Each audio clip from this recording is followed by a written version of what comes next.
To survive is to change, to adapt, and no one conveys this better than Barbara Kingsolver in her novel, The Poisonwood Bible. In it, Reverend Price, unwilling to budge in his will, drags his family across the ocean, deep into the jungles of the Congo.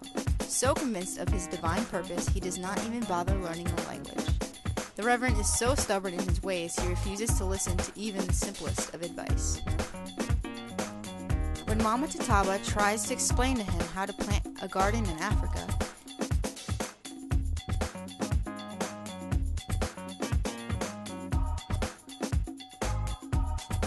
Nathan ignores her wisdom and pays the price after a fierce storm washes his seeds away. Kingsolver uses this to show how traditions are more than they seem, that they are the aftermath of thousands of years of history. If they did not work, they would change like all natural things. They would adapt, something the Reverend has trouble doing. Another example of Nathan resisting the culture is found in his argument with Tata Nadu about whether Jesus should be the god of Kalanga. Tata Nadu proposes a vote to determine the outcome, and Nathan, instead of understanding Kalanga's practical uses for religion, takes the Congolese to be childishly ignorant.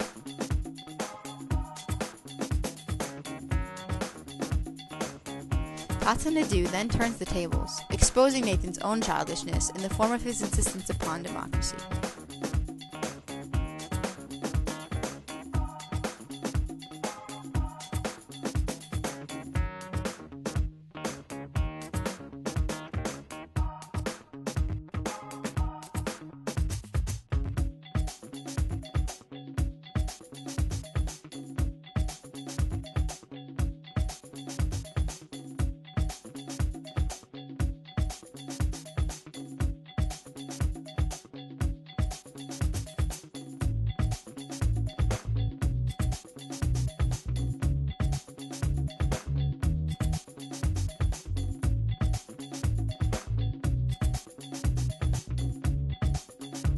Kingsolver uses the character Tata Nadu to reveal how a philosophy of one nation cannot fit on all.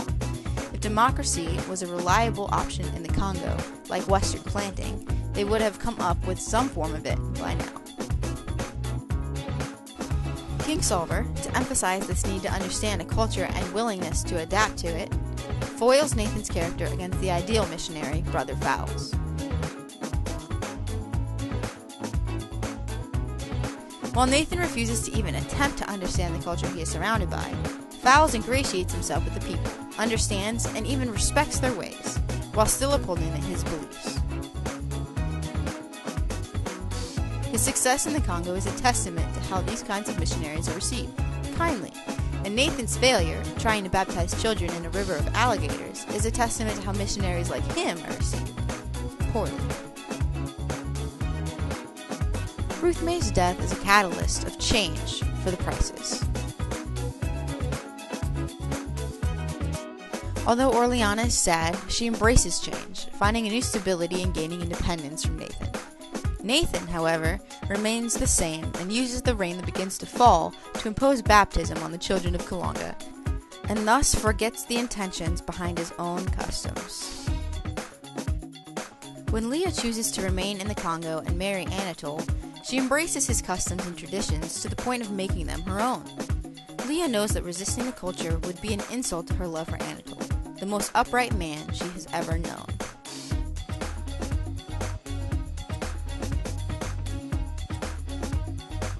Although Nathan goes off into the jungle toward the end of the story, becoming a crazy person, he never really changes. He continues to alienate himself from the Congolese, rejecting their ways of life and forcing his religion on the people of Kalanga. Because he opted not to love the Congolese and adapt to their culture, he ends up driving them away from Christianity. The end is never pretty for those who are not willing to adjust.